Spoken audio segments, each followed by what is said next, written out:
4MX తీసుకున్నాను. Last గతంగా 21 తీసుకున్నాను. బండి అయితే పర్లేదు, బాగుంది. బండి ఎంత లాంగ్ పోయినా కూడా హీట్ అయితే లేదు, ఆఫ్ అయితే లేదు. బండి నాన్ స్టాప్ 400 కిలోమీటర్ కొట్టినా నో ప్రాబ్లం. నేను తీసుకున్న స్టార్టింగ్లో ఒక ఆయిల్ చేంజ్ తర్వాత జైరాబాద్ నుండి సిద్దిపేటకి వెళ్ళినాను. సిద్దిపేట నుండి మళ్ళీ జైరాబాద్కి వచ్చినాను అదే రోజు. అక్కడ ట్యాంక్ ఫుల్ చేసుకుంటే మనం జైరాబాద్ వరకు వచ్చేసి జైరాబాద్ వరకు వస్తే అక్కడ నుంచి 190 వరకు అక్కడ ట్యాంక్ ఫుల్ చేసినాం. మన ఇంటి వరకు జైరాబాద్ వరకు మళ్ళీ next day Zaheerabad tank full చేసుకొని మనము ఇక్కడ గురుమెడికల్ పోయి రిటర్న్ మళ్ళీ జైరాబాద్కి రావడం జరిగింది ఆ రోజు.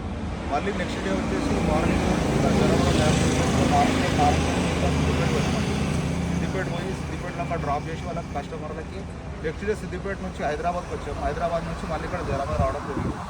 బండి అయితే ఎక్కడ చిన్న ట్రబుల్ లేదు, మధ్యలో మాకు ఏం కాలేదు, మంచిగా ఉంది. బండి అయితే బాగుంది. 4 రోజులలో మాకు 1200+ కిలోమీటర్స్ వచ్చేసేదండి మన బండి అయితే ఓకే అండి. బండి మాకైతే కంఫర్ట్ ఉంది, బండి నచ్చేసింది. బజాజ్కి దీనికంటే బజాజ్ వచ్చేసి చాలా స్టార్టింగ్ ట్రాబుల్ ఉంది కదా, ఎక్కడంటే అక్కడ ఆగిపోతున్నాయి. ఇది స్టార్టింగ్ ట్రాబుల్ అనేది ఏం లేదు, అంతా బాగుందండి. మాకైతే నచ్చింది బండి.